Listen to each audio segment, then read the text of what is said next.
लोहिया जी कहते थे और लालू जी भी कहते हैं उसको, वोट का राज मतलब छोट का राज।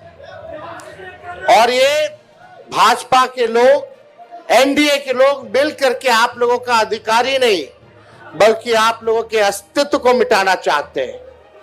और हम सब लोगों को इस लड़ाई में एकजुट होकर के अपने अपने मत का, अपने अपने वोट का रक्षा ही नहीं करना बल्कि ये बेईमान जो लोग सरकार में बैठे हैं इनको उठा के हम लोगों को फेंकने का काम करना है।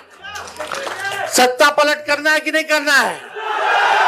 तो उससे पहले तो आपको अपने वोट की रक्षा करनी पड़ेगी, नहीं तो और राज्यों जैसे ये बेईमान जो है वोट की चोरी करते रहेंगे और राज करते रहेंगे। इसलिए हम लोग बोलते हैं तख्त बदल दो, ताज बदल दो, बेईमानों का राज बदल दो। तो देखिए, कुछ दिन पहले ही हम यहाँ आए थे, कर्पूरी जी का जयंती हम लोगों ने मनाया था, उसमें सारी बातें कहे थे हम लोग, लेकिन एक दो पॉइंट जो है हम चाहेंगे आपको याद दिला दे।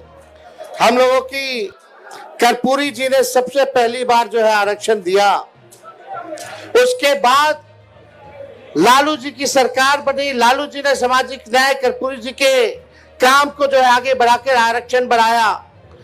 राबड़ी देवी जी की सरकार बनी, उससे ज्यादा आरक्षण बढ़ाया।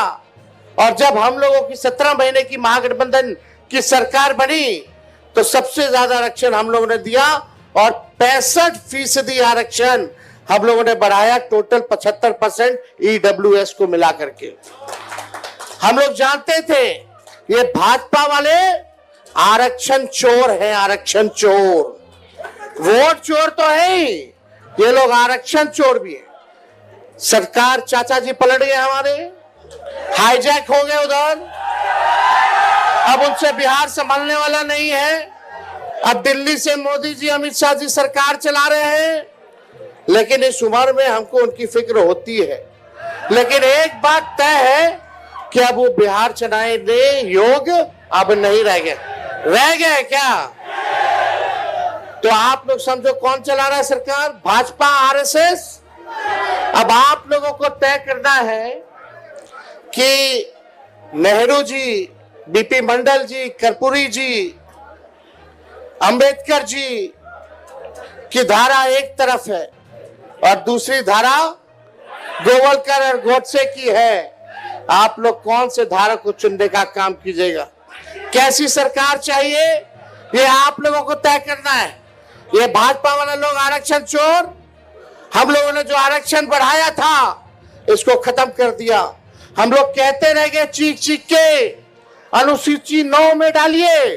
जैसे तमिलनाडु में आरक्षण सुरक्षित है, वैसे बिहार में जो महागठबंधन की सरकार ने आरक्षण बढ़ाया था इसको सुरक्षित करने की जरूरत है।